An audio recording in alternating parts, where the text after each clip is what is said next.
পৃথিবীর বুকে এমন এক ভূখণ্ড যা 3 ধর্মের মানুষের কাছেই পবিত্র, যা নবী রাসূলদের পদচারণায় ধন্য।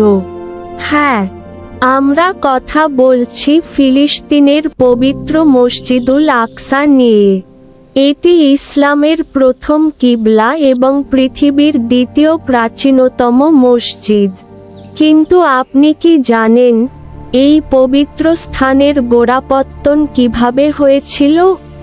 কেন এই এক টুকরো জায়গাকে কেন্দ্র করে হাজার বছর ধরে পৃথিবীর ইতিহাস আবর্তিত হচ্ছে?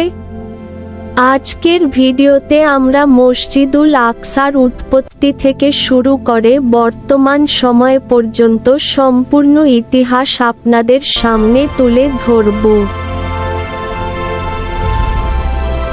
ইসলামিক বর্ণনা অনুযায়ী কাবা শরীফ নির্মাণের 40 বছর পর মসজিদুল আকসা নির্মাণ করা হয়। অনেক ঐতিহাসিকের মতে হযরত আদম আলাইহিস সালাম প্রথম এর ভিত্তি স্থাপন করেন। পরবর্তীতে হযরত ইব্রাহিম আলাইহিস সালাম এবং তার বংশধরগণ এই পবিত্র স্থানটির রক্ষণাবেক্ষণ করেন। তবে এর পূর্ণাঙ্গ ও বিশাল কাঠামো তৈরি করেন হযরত সুলাইমান আলাইহিস সালাম। জিন জাতির মাধ্যমে তিনি এই মহিমান্বিত স্থাপনাটি নির্মাণ করেছিলেন, যা ইতিহাসে হায়কালে সুলাইমানি নামেও পরিচিত। ইহুদিরা বিশ্বাস করে এই কাঠামোর নিচেই তাদের পবিত্র উপাসনালয় ছিল, আর এখানেই ইতিহাসের প্রথম দ্বন্দ্বের সূচনা হয়। ইসলামের ইতিহাসে মসজিদুল আকসার গুরুত্ব অপরিসীম। নবুয়াতের 10ম বছরে পবিত্র মেরাজের রাতে রাসূল সাল্লাল্লাহু আলাইহি ওয়াসাল্লাম মক্কা থেকে বোরাকে চড়ে এই মসজিদে এসেছিলেন। এখানে তিনি সমস্ত নবী রাসূলদের নিয়ে জামাতে সালাত আদায় করেন। এরপর এখান থেকেই তিনি 7 আসমান পাড়ি দিয়ে মহান আল্লাহর দিদার লাভ করেন। এই ঘটনার পর থেকেই মুসলিম উম্মাহর কাছে এটি আল আকসা বা দূরবর্তী মসজিদ হিসেবে পরিচিতি পায়। এমনকি মদিনায় হিজরতের পর প্রায় 16 থেকে 17 মাস পর্যন্ত মুসলিমরা এই আল আকসার দিকে মুখ করেই নামাজ আদায় করতেন।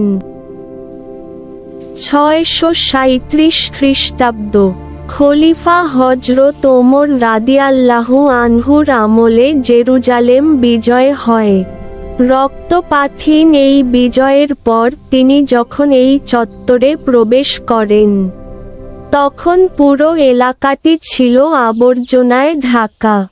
তিনি নিজে হাতে সেই ময়লা পরিষ্কার করেন এবং সেখানে একটি মসজিদ নির্মাণ করেন। বর্তমানের যে বিশাল জামে আল আকসা আমরা দেখি, তার ভিত্তি মূলত তখনই স্থাপিত হয়। পরবর্তীতে উমাইয়া খলিফা আব্দুল মালিক বিন মারওয়ান এবং তার পুত্র ওয়ালিদ বিন মারওয়ানের আমলে এই মসজিদের আধুনিক কাঠামো এবং বিখ্যাত ডোম অফ দ্য রক বা কুব্বাতুস সাখরা নির্মিত হয়, যার সোনালী গম্বুজ আজ পুরো বিশ্বের কাছে জেরুজালেমের প্রতীক।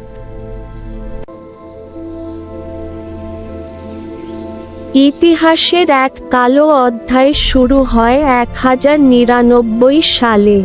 প্রথম ক্রুসেড যুদ্ধে খ্রিস্টান বাহিনী জেরুজালেম দখল করে নেয়। তারা পবিত্র এই মসজিদে নামাজ বন্ধ করে দেয় এবং এটিকে ঘোড়ার আস্তাবল ও গির্জা হিসেবে ব্যবহার করে। দীর্ঘ 88 বছর পর 1187 সালে ইতিহাসের মহানায়ক সুলতান সালাহুদ্দিন আইয়ুবী আবারও জেরুজালেম জয় করেন। তিনি নিজে গোলাপ জল দিয়ে এই পবিত্র মসজিদ ধুয়ে মুছে পরিষ্কার করেন। তার সেই বিজয় আজও মুসলিমদের কাছে এক পরম গৌরবের ইতিহাস। বিংশ শতাব্দীর পর থেকে মসজিদুল আকসা আবারও উত্তাল হয়ে ওঠে। 1948 সালে ইসরায়েল রাষ্ট্র প্রতিষ্ঠার পর থেকে এই পবিত্র স্থানটি বারবার সংঘাতের কবলে পড়েছে। বর্তমানে এটি ইসরায়েলি বাহিনীর নিয়ন্ত্রণে থাকলেও সারা বিশ্বের কোটি কোটি মুসলমানের হৃদয়ে আল আকসা এক গভীর ক্ষতের নাম। মসজিদুল আকসা শুধু একটি পাথরের দালান নয়, এটি আমাদের ঈমান, আমাদের ঐতিহ্য এবং আমাদের নবীজির স্মৃতিধন্য এক পুণ্যভূমি। আল্লাহ তাআলা যেন আবারও এই পবিত্র মসজিদকে মুসলিমদের জন্য উন্মুক্ত করে দেন। আমিন।